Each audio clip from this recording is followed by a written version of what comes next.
As always, don't forget to check the video description down below for the best price on tools and parts I use in today's video. Today, we have this 2012 Chevrolet Sonic. I'm going to be showing you how to replace the thermostat housing and the plastic housing that it goes into. Your part is going to look like this. So this is what we're going to be replacing. Your thermostat is inside of there, and this plastic piece tends to crack over time and it'll leak, and that's what happened for this guy today. So let's check it out.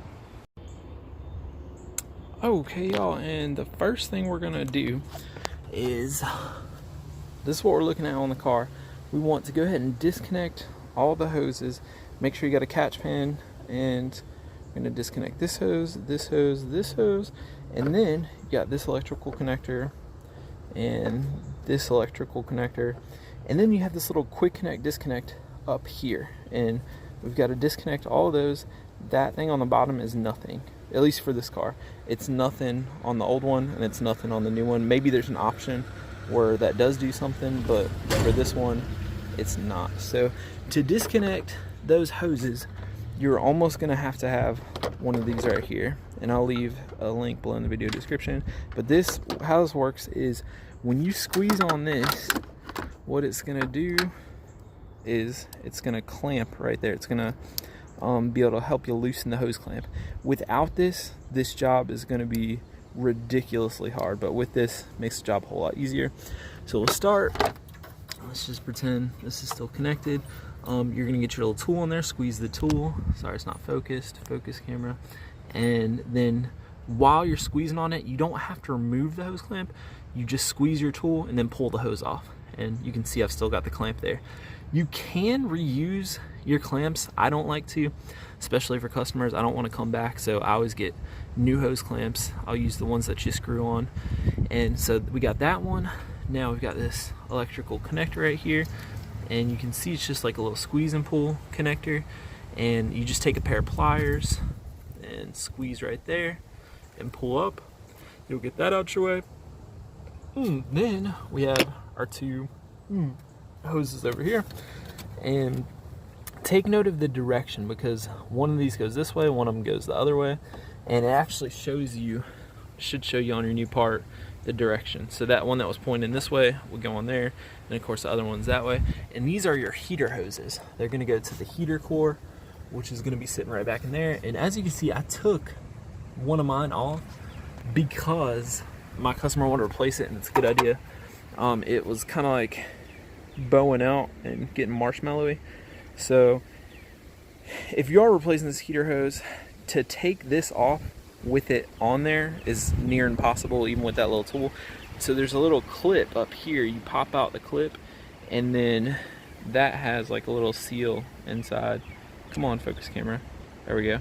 And you pull that clip out, and then you'll just twist and pull this off, and then you'll see, like, that's the clip I'm talking about. You just take like a little flathead or a little pick, pop your clip up, and then you'll be able to pull that out, and then you'll be able to disconnect this clamp right here. And that one's even harder to get to if you don't take the hard plastic piece off here. So I did that. And then, so you got your two hoses there, you got your other hose, then you have an electrical connector right in there. Same thing, it's a little squeeze and pull. Basically just take a pair of needle nose pliers, reach in there, squeeze and pull, it'll come out. Then lastly, we have our little quick connect disconnect. Now, I had an issue with this. This thing, you know, it sits down in there, like if I push it down, it'll snap in. And the way I disconnected it is, again, needle nose pliers, and you will squeeze here, kind of twist it around and pop it out. It was connected, you can see it looks kind of broken. So something is broken off into here. I guess it was longer. You can buy another one of these. This will, in my particular situation, if we look at it, it's still got what it needs. You can kind of see to click in there tight. I'm just telling you all this in case this happens to you and what I'm gonna do. I did test it already. I pulled it out, and it does click down tight into here. So what I'm gonna do is I'm just gonna take a bunch of RTV, and RTV is great as like a sealer, works great with coolant and all that. So I'm gonna put some RTV in there and snap it down. It'll snap down snug.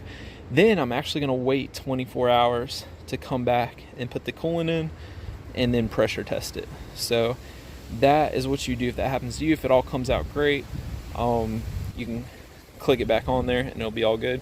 It's not a bad idea to take some RTV and put it on there even if everything's good, including this right here. You can see there's a rubber seal in there. It's not a bad idea if you disconnected this to kind of put some RTV around the metal, and then you can put some inside of there, and then when you squish it back on there, it'll just ensure an extra tight fail-proof seal. So I'm gonna do that. So now I told you about this hose, this hose, this hose, this hose, and next pretty much we got 2 bolts down here, and then we've got 4 bolts still holding this thing on. And our 2 bolts down here are probably gonna be tough to get to. Let's see if I can show you. Yeah, it looks like it's a Torx bit. I don't know what size yet, but you can see the 2. It's that silver pipe that's going into the bottom of it. So we're gonna remove those 2 fasteners, and then we are going to remove all 4 of these fasteners, and those are like inverted 6-point or 12-point focus camera. Here we go. So we're gonna remove all 4 of those. One, it's the only one I can see. There's another one just beyond here. You can see it right there. And then there's 2 on the bottom. So I'm gonna work on doing that, and then if I run into any issues, I'll let you know what I had to do to remove all these fasteners. Okay, y'all, the last couple things I had to do in order to get this guy out was, I'm sorry about that train, y'all. There's a 10mm nut on the end of here, and this little bracket is connected to it. Just take that 10mm nut off, kind of get this up out of your way, and that's so you can get to that fastener. They are E10s, E10 inverted 6-point, 12-point, whatever socket, and they look like this. So that's what they look like, or like a star socket or whatever, inverted star socket, but E10. And I'll leave a link in the video description below for that. And I basically just had it on the end of a ratchet here, and I used that and a 1-inch extension to get to the 3 of them. And that last one, I believe I just used the socket because I didn't have a lot of room there with the PCM right there. For the 2 bottom ones, they're sitting right in there. It's a T27, so it's going to be an actual star socket. And I just use these 2 little 1/4-inch extensions. I just kind of reach down in here.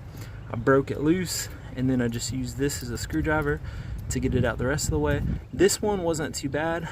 The one on the other side is also not very bad, but I would get it out most of the way and then use your fingers the rest of the way, because if not, you could drop it, and of course you don't want to lose that. So that is how I got all the stuff out. Now it's all disconnected, and I hadn't tried taking this out yet. Probably gonna end up looking silly, but let's see. It should just, in theory, should just come right out now. Let's see if I can do it one-handed. Hey, and it worked out great. So now it's off, and that's what it looks like. So it looks like we have a seal. I know you can't see, but there's a seal in there. So hopefully the new one, let's make sure that new one comes with a seal, and it doesn't.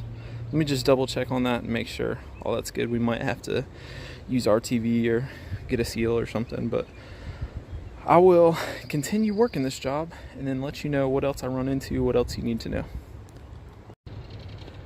Okay guys, so I just got done cleaning that surface area right there, and just treat it like a water pump. You're going to want to clean it really well. The gasket that came with the Chevrolet is like the worst gasket ever.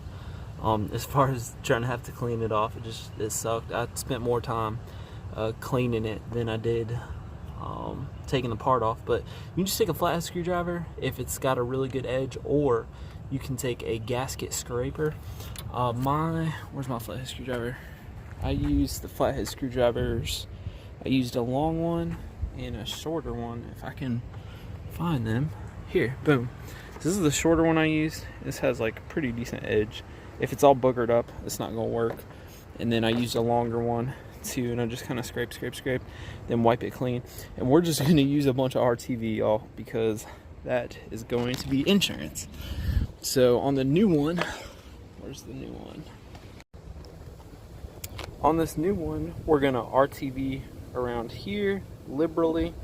We're going to RTV in this hole right here. Apparently there was not a seal on the old one. I thought there was. There's not a seal on the new one, and it just doesn't look that great. As far as something that should be able to seal, maybe it works great, and maybe they don't need a seal because they're Chevrolet and they're amazing and they're all knowing. And we are just going to RTV the ever-loving tar out of this, the backside of that gasket, and oh yeah, this part up here.